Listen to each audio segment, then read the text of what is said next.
Assalamualaikum warahmatullahi wabarakatuh. Selamat pagi untuk anak-anak ibu semua ya.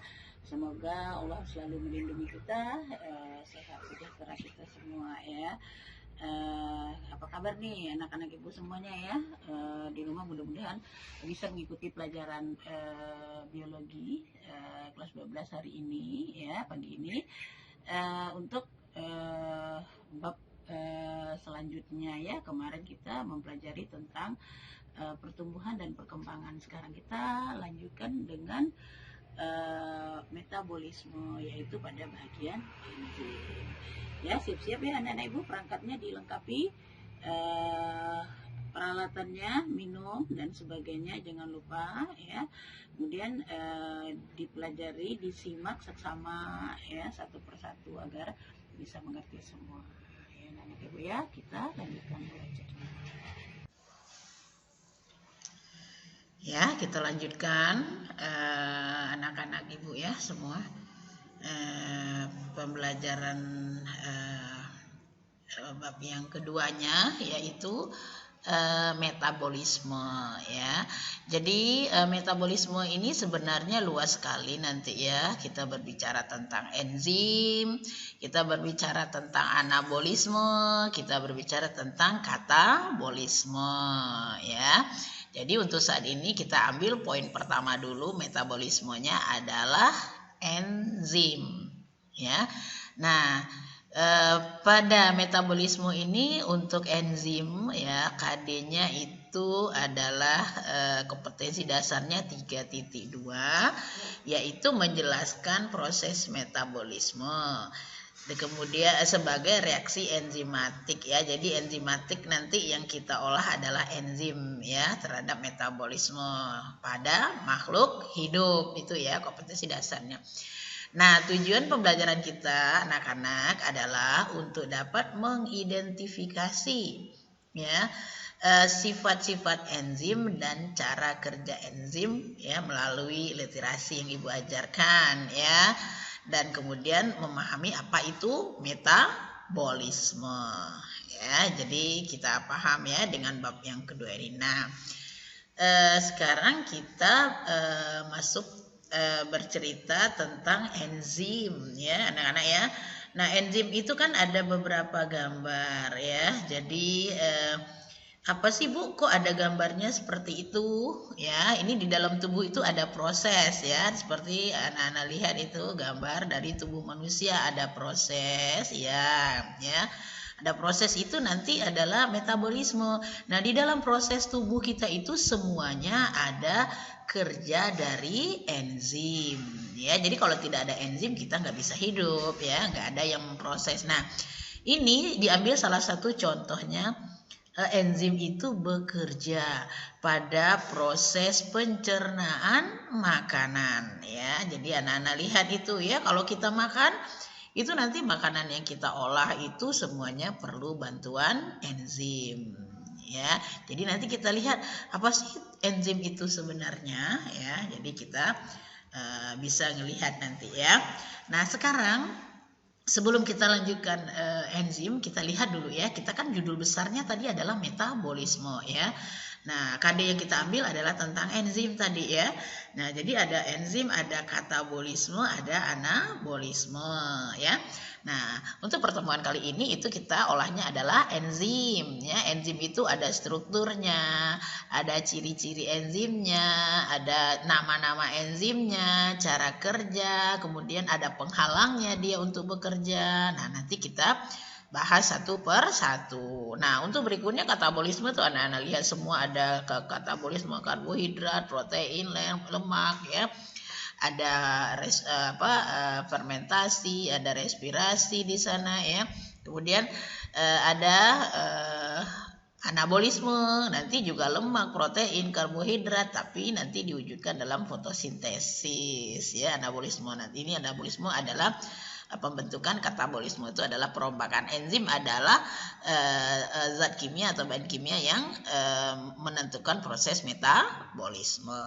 Itu anak-anak ya, peta konsepnya. Nah, kemudian kita lihat dulu definisi dari metabolisme itu sebenarnya ya. Metabolisme itu merupakan aktivitas dari kita.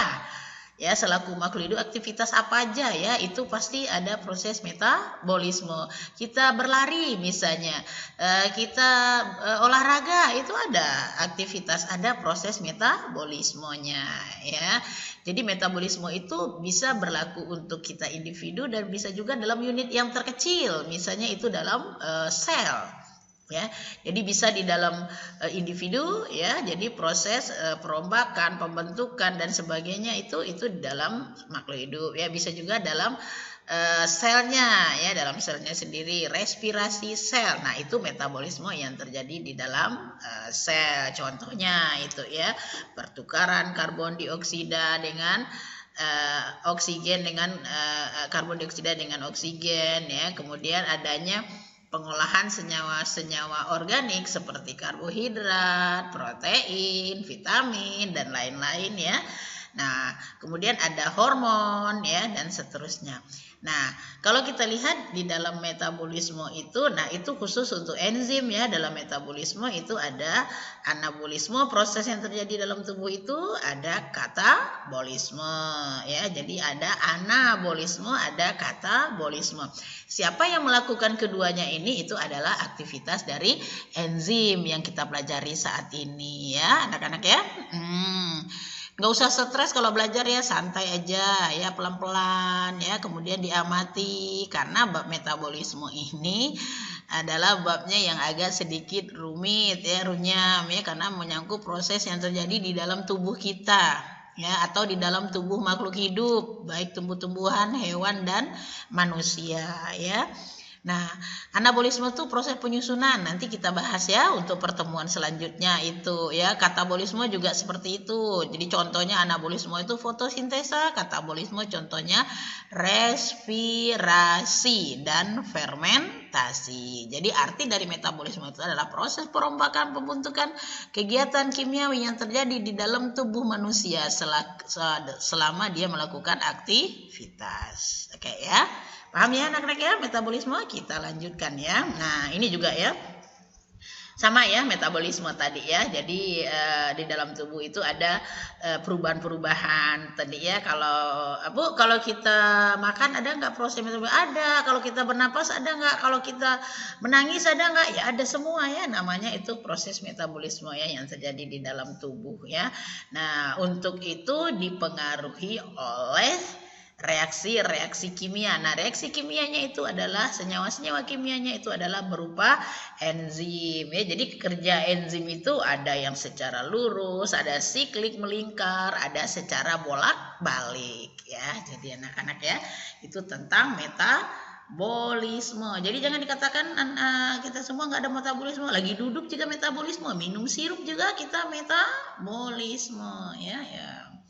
Nah, ini kita masuk ke bab yang sekarang kita bahas, ini adalah tentang enzim ya. Anak-anak lihat tuh ya, enzim itu umumnya merupakan protein ya, gugus kecil dari protein itu adalah asam amino ya. Kemudian dia membantu proses metabolisme ya.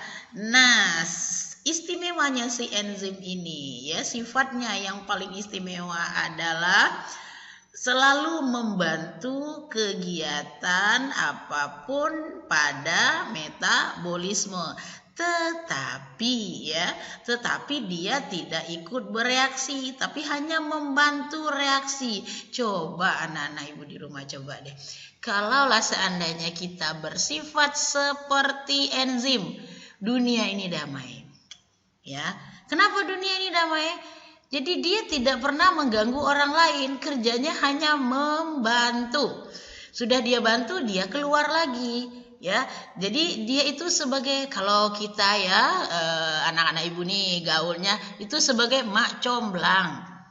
Ya, misalnya si Rina nih sama si Budi misalnya kan, padahal itu suka-suka ya, suka berteman loh maksud ibu ya, suka berteman, tapi nggak bisa bercerita tentang nih karena satu diam satu periang. Datanglah si Andi, Ayo aku sampaikan, aku tolong ini. Nah, si Andi itu fungsinya adalah sebagai enzim. Nah, si Andinya nggak boleh ikut bereaksi. Kalau ikut bereaksi namanya pagar makan tanaman. Ya, nah coba kalau kita semua di dunia ini ya, kalau kita punya sifat enzim seperti yang ada di dalam tubuh, sudah bantu ya reaksinya. Misalnya di mulut ada enzim apa yang ada di mulut, enzim petialin pada saat pencernaan makanan dulu ada ya. Nah, enzim petialin apa gunanya? Kalau nggak ada enzim petialin, kita nggak bisa mengambil karbohidrat ya menjadi monosakarida ya kan. Kalau nasi kita makan kan polisakarida kan. Nah, jadi dipecah dulu. Nah, dipecah baru jadi monosakarida, baru ususnya bisa menyerap secara difusi ya. Udah kan ya, pada pencernaan dulu kita udah belajar kan. Nah, itu si enzim udah selesai dipecah, dia kembali lagi enzim ke tempatnya semula. Ya, petialinnya. Nah, nanti datang lagi makanan yang berkarbohidrat, dia keluar lagi. Jadi dia tidak ikut bereaksi. Makanya kata ibu, kalau belajar alam itu kalau kita ikuti sifatnya, wah sangat baik sekali ya. Jadi kita tidak ada berkelahi, tidak ada ini aplikasinya ya dalam kehidupan sehari-hari kita, kerja kita hanya apa yang kita kerjakan sudah membantu, sudah selesai gitu ya. Jadi boleh dikatakan sebagai mak complang ya. Nah, anak-anak lihat itu ya, itu ada gugus kerja dari enzim, contoh yang ibu ceritakan tadi ini dari maltosa ya. Karena kan ibu sudah terangkan dulu ya, gugus karbohidrat itu ada polisakarida, disakarida, dan monosakarida waktu pencernaan makanan ya. Nah, pada saat di mulut itu dipecah menjadi ada yang dipecah menjadi maltosa. Maltosa kan malasu ya. Kalau disakarida tuh malasu, maltosa, laktosa, sukrosa. Ya, nah ini contohnya berubah menjadi maltosa. Ya, nah dengan bantuan si enzim, ya, dengan bantuan si enzim mulut itu polisakarida ya. Contohnya apa polisakarida itu? Selulosa ya, karbohidrat dipecah menjadi maltosa dan glukosa ya. Ada yang sampai maltosa ya. Nah nanti di enzim itu memecah lagi ya menjadi glukosa. Jadi maltosa itu 2 gugus gula, maka dia pecah hasil produknya itu adalah 2 gugus gula. Siapa yang membantunya? Enzim. Apa enzimnya namanya? Karena memecah maltosa, maka enzimnya namanya maltase. Kalau sukrosa, sukrase ya namanya ya. Jadi ngikut ya. Nah, seperti itu anak-anak. Nah, jadi dia tidak ikut bereaksi. Kalau sudah selesai terbentuk 2 glukosa, dia kembali ke seperti semula. Itu maksudnya ya. Jadi tidak ikut bereaksi, hanya membantu suatu reaksi ya. Nah, enzim itu ada digolongkan kepada haloenzim. Ya, haloenzim. Jadi nanti ada apoenzim, ada haloenzim, ada koenzim ya. Nanti kita bahas dulu tentang strukturnya. Yang pertama itu adalah enzim itu adalah haloenzim. Haloenzim itu adalah semua enzim yang gugusnya terdiri dari protein. Haloenzim itu semuanya ya nak ya. Haloenzim itu semua enzim itu namanya halo ya. Jadi nanti dia dibagi atas 2. Ada enzim yang berupa protein, ada yang bukan protein. Nah, maka namanya bagian yang berupa protein seperti mengandung asam amino protein dalam kurung asam amino gugus terkecilnya ya. Nah, itu namanya adalah apoenzim.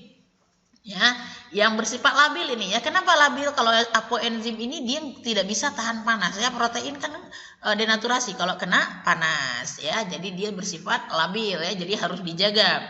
Kemudian yang kedua yang bukan protein namanya gugus prostetik ya. Nanti gugus prostetik itu dibagi pula atas 2. Prostetik itu ada kofaktor ya. Nah, gugus prostetik ini bukan protein ya. Jadi tidak terdiri dari protein. Contohnya apa misalnya? Ya, ada gugus prostetik yang berasal dari molekul anorganik ya. Ada anorganik itu kalau molekul gugus prostetik yang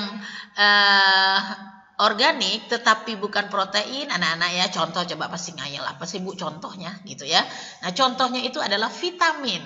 Maka kalau sekarang kita itu apa? Agar proses metabolisme kita lancar jauh dari COVID-19 ya, maka kita memakan vitamin C. Ya, nah jadi vitamin C itu merupakan enzim juga yang membantu proses metabolisme tubuh, meningkatkan daya tahan tubuh anak-anak ibu ya. Jadi semuanya itu kalau dalam biologi kalau kita paham ya kita mengerti mungkin damai ya kita ya. Jadi jangan kita makan asal makan saja ya. Itu yang gugusnya bukan protein tetapi organik. Nah ada juga ya kofaktor yang protestik tapi anorganik ya. Apa contohnya? Contohnya kalau dalam tubuh kita itu ada Cl, ya klorida, ada Fe, ya ada Mn, ya itu membantu reaksi di dalam tubuh, tetapi bukan berupa protein enzimnya. Coba misalnya tubuh kalau kekurangan Fe, apa yang terjadi? Kita kurang darah toh? Ya enggak? Nah, kalau Fe aja satu sedikit. Kalau vitamin apalagi? Kekurangan vitamin C, imunnya berkurang. Kekurangan vitamin B, penyakit biri-biri dan seterusnya. Ya, kekurangan vitamin A apalagi? Matanya. Vitamin E, kulitnya kasar ya. Nah, maka kalian cari kolagen dan sebagainya itu karena kita butuh gugus prostetik yang non protein. Paham ya, Anak Ibu ya? Paham ya kira-kira? Ya, jadi kalau kofaktornya itu kan yang bukan protein tadi ya. Nah, kalau yang anorganiknya itu Fe, contohnya Ca, contohnya lagi Cl dan lain-lainnya unsur mikro lah pokoknya ya. Oke, kita lanjutkan ya. Nah, kita lanjutkan ya. Jadi, nah kita lihat itu sifat enzim ya. Ada sifat, ada cara kerja ya, ada ciri-ciri ya. Ciri-ciri kalau bentuk sifat, kalau sifat ada bagian dalamnya ya. Ini kita lihat sifat enzimnya. Merupakan biokatalisator. Nah, apa Bu bio itu makhluk hidup, katalisator itu penghubung. Jadi penghubung ya. Jadi sebagai penghubungnya, maksudnya itu adalah mempercepat reaksi kimia yang terjadi di dalam tubuh. Itu namanya biokatalisator ya. Nah, itu sifat dari enzim. Jadi kerjaannya mempercepat, mempengaruhi ya kerja dari reaksi yang ada di dalam tubuh kita. Ini kan dengan sendirinya Allah sudah ciptakan ya.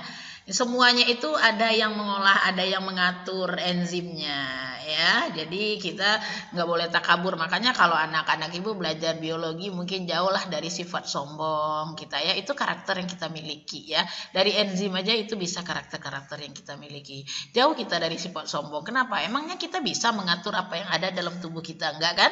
Tapi Tuhan atur itu dalam bentuk memerintahkan membuat enzim yang bekerja sendiri-sendiri ya. Kemudian terdiri atas protein saja dan juga terdiri dari protein dan bukan non protein tadi ya. Protein semua itu apoenzim protein yang enzim yang terdiri dari protein itu namanya apoenzim. Bersifat termolabil tadi tuh tidak tahan panas. Maka kata ibu ya, dengan belajar ini kalian bisa tahu semua ya.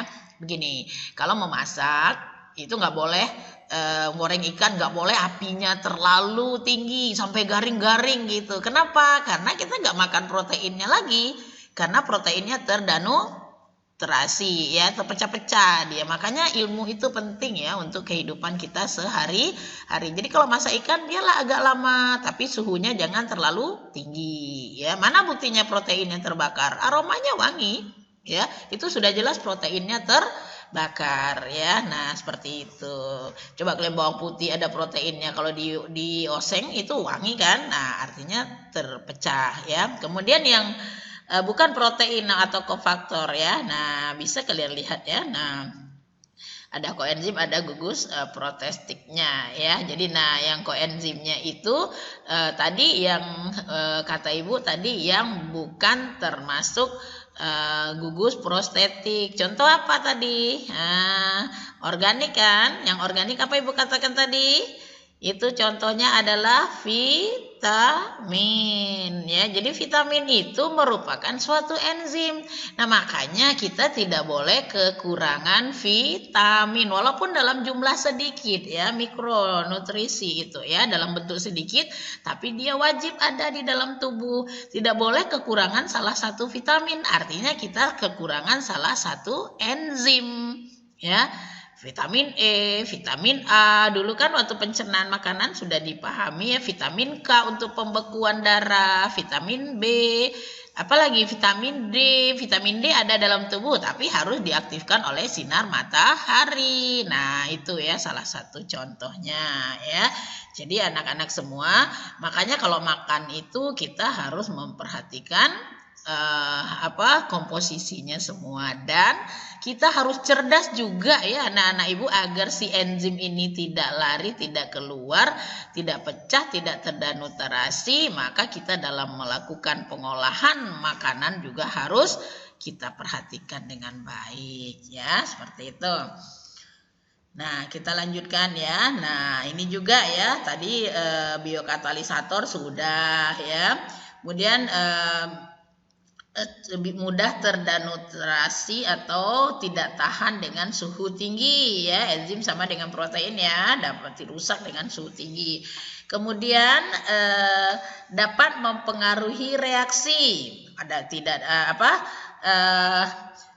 Mempengaruhi reaksi itu bisa mempercepat dan bisa memperlambat ya. Jadi bekerja secara khusus dia ya. Nah, bisa mempercepat. Nah, khusus artinya juga di sini ya. Jadi khususnya itu satu enzim tidak bisa mengerjakan pekerjaan banyak ya. Jadi dia tertentu. Misalnya Ibu contohkan anak-anak ya.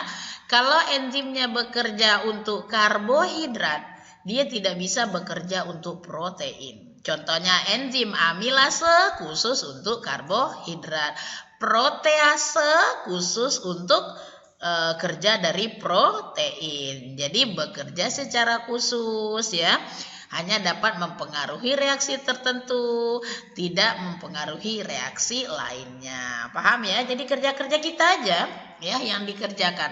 Jadi kita tidak mencampuri kerja orang lain. Artinya hebat kan enzim ya. Masa kalian kalah sama enzim? Ya, enzim aja bisa kerja sendiri. Boleh, Bu, kalau begitu nggak boleh set job dong, Bu. Boleh, tetapi tidak mengganggu. Nah, yang penting tuh tidak mengganggu reaksi orang lain, tidak mengganggu kerja orang lain. Boleh nggak set job, Bu? Boleh. Ya, jangan diambil wah salah kata ibu itulah kita kerja, jadi kita monoton. Enggak, boleh, tetapi sifatnya yang kita tiru, tidak mengganggu yang lain ya. Kemudian dapat digunakan berulang kali ya. Jadi berkali-kali kita bisa gunakan enzim itu ya. Jadi bukan sekali sudah bantu reaksi, sudah enggak, karena dia keluar lagi, balik lagi dia seperti enzim. Ada lagi yang mau dibantu, bantu lagi. Sudah selesai dia bantu, kembali lagi. Bagus kan enzim? Jadi ibadah aja dia sampai akhirnya ya. Ibadah aja. Jadi berpahala banyak ya. Jadi kalau kita nyontoh sifat enzim gimana? Kita ibadah juga ya, bisa berpahala sepanjang waktu. Oke ya. Kemudian protein itu tidak tahan sampai suhu 50 derajat Celcius ya. Jadi baiknya tuh sampai 38, 39 sampai 40 ya. Itu kerja enzim itu. Makanya gini ya, Ibu contoh sama anak-anak ya. Misalnya dulu pernah jemaah haji Indonesia sampai di Mekah itu karena suhu tinggi. Ya, nah suhu tinggi itu bukan karena kehausan, air kan ada di sana, semua kan ada disediakan oleh pemerintah Arab Saudi ya. Cuman apanya? Tubuhnya kita yang nggak bisa kerja. Kalau suhunya tinggi, Bu di dalam ruangan AC Bu, kita kan nggak mungkin di dalam ruangan terus, pasti mau keluar kan ibadah, ya kan? Nah sampai di luar suhunya sangat tinggi. Suhu orang Indonesia tuh idealnya kan 37 ya, 37 untuk badannya, enzimnya bisa kerja. Ya kan? Nah, kalau sudah suhu 50 derajat Celcius, diem tuh si enzim, dimasukkan juga sebakul makanan, dia tidak bisa diolah. Paham ya kira-kira? Nah, kalau hari-hari tidak diolah, walaupun makan terus dia tidak bisa jadi zat makanan, maka kita akan kelaparan. Ya, nah maka terjadilah seperti itu ya. Jadi kan ada juga orang mendaki gunung atau orang di daerah kutub itu dia minum alkohol. Jangan disalahkan. Kita yang di daerah tropis nggak boleh ngikut-ngikut ya. Kenapa? Karena tubuh kita kan sudah panas. Minum alkohol lagi tambah jadi panas. Kalau orang di kutub nggak apa-apa. Kalau di bagian belahan daerah tertentu boleh saja dia makan alkohol untuk menghangatkan badannya. Makanya anak-anak ibu tercinta ya. Untuk menjalani sesuatu itu belajar ya biologi dengan baik ya. Jadi tidak perlu ada aturan apa-apa, kita sudah teratur dengan sendirinya. Oke ya. Nah, jadi jangan disamakan karena enzim kita berbeda-beda kerjanya ya. Nah, kemudian dapat bereaksi kalau itu cocok ya, tidak ada penghalang dia atau tidak ada inhibitor gitu anak-anak ya. Nah, jadi dipahami nanti satu-satu ya. Jadi berlakulah seperti enzim. Oke ya. Jadi itu ya digambar ya, anak-anak bisa ngelihat di gambarnya itu ya, kerja dari enzim ya.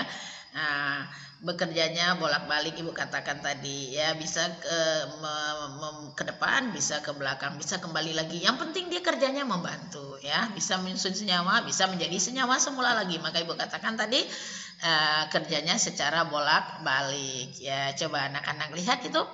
Yang pertama masuk ya, dibantu oleh enzim substrat A, masuk dengan bantuan enzim dia bekerja. Kemudian sudah bekerja, sudah terbentuk ya, gambar nomor 2 ya di bawah, di tengah-tengah, sudah selesai.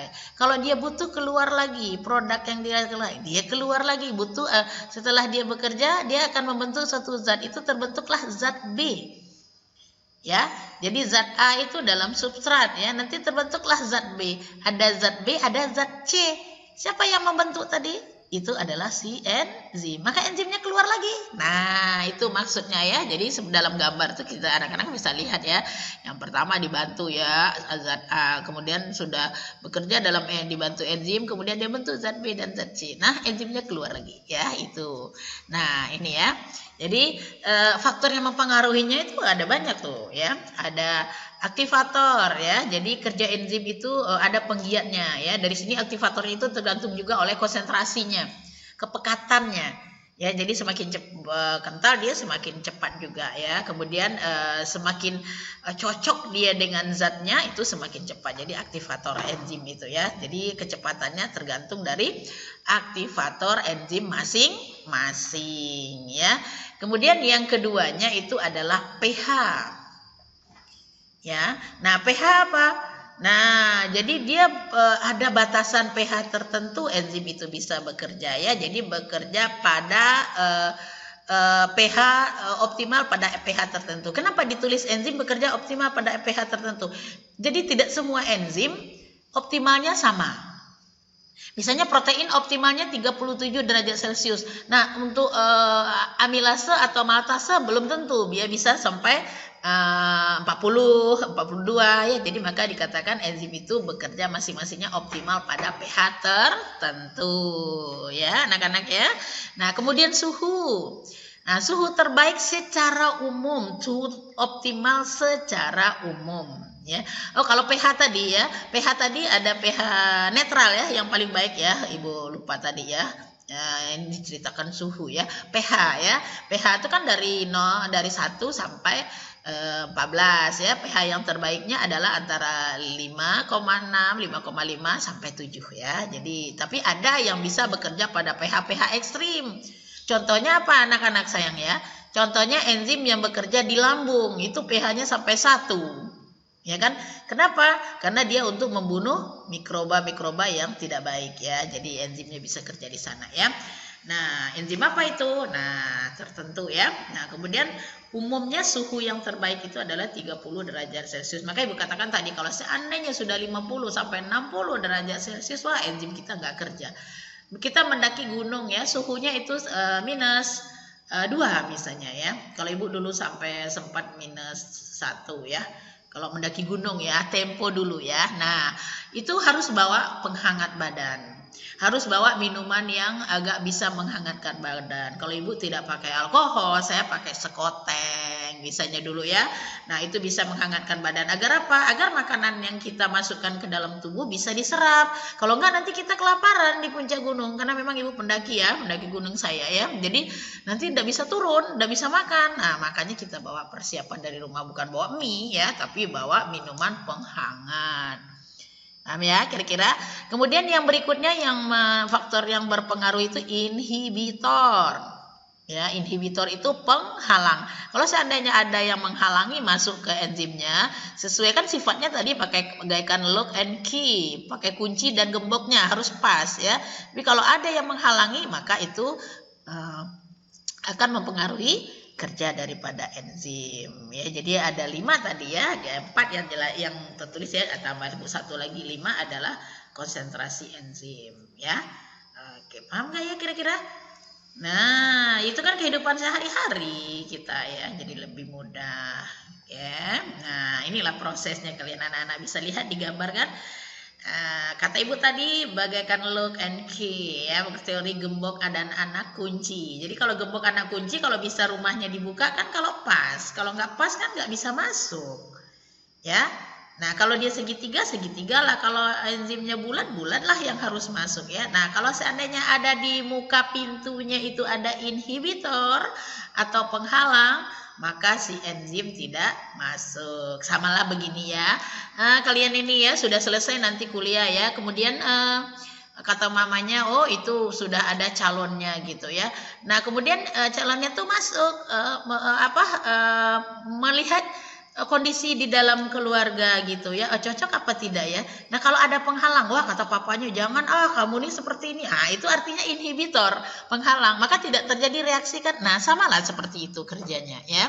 Jadi kalau ada yang menghalangi, dia tidak bisa masuk. Kalau anak gembok ada tertutup pasir, kerikil nggak bisa masuk dia ya. Nah, itulah cara kerja dari enzim ya. Nah, anak-anak semua ya, jadi kalau kita lihat golongan-golongan enzim itu, kalian lihat ya. Nah, dalam metabolisme ya merupakan hal yang sangat penting sekali ya. Kenapa? Karena semuanya dapat menentukan reaksi-reaksi yang terjadi di dalam proses kehidupan kita ya. Jadi kalau kita lihat pengelompokan enzim itu ada namanya enzim hidrolase ya, artinya untuk hidrolisis, untuk memecah-mecah namanya ya. Hidro ada bantuan air ya. Jadi kalau dia bekerja memudahkan reaksi, maka harus ada bantuan air. Contohnya karbosilase, artinya memecah karbohidrat ya. Ibu contohkan tadi enzim bagian dari karbosilase itu contohnya adalah petialin ya, pemecah itu ya, karbon ya. Nah, itu kan dia bereaksi kan harus ada air. Di dalam mulut ada nggak air? Ya kan?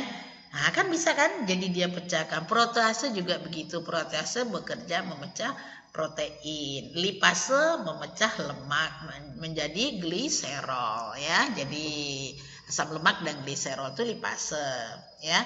Jadi nama enzimnya adalah enzim hidrolase. Dalam bekerjanya mengubahnya harus ada butuh air.